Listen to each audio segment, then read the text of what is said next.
अस्सलामु अलैकुम वरहमतुल्लाह।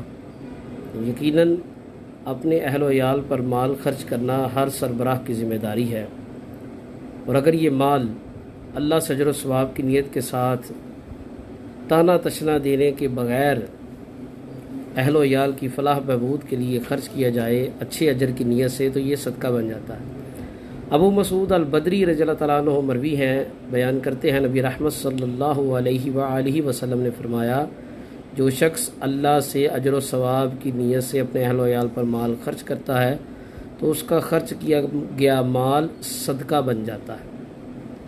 तो जब भी हम अपने अहल व याल के लिए कोई चीज़ लाएं, उन पर कोई ख़र्चा करें, तो उसके साथ कोशिश ये करनी चाहिए कि हमारी नीयत अल्लाह से अजर हासिल करने की हो। और दोहरी ज़िम्मेदारियाँ हो जाएंगी, एक तो हमारा बैसियत सरबराह फ़र्ज़ पूरा हो गया, और दूसरा अल्लाह से अजर सदक़े का मिल गया।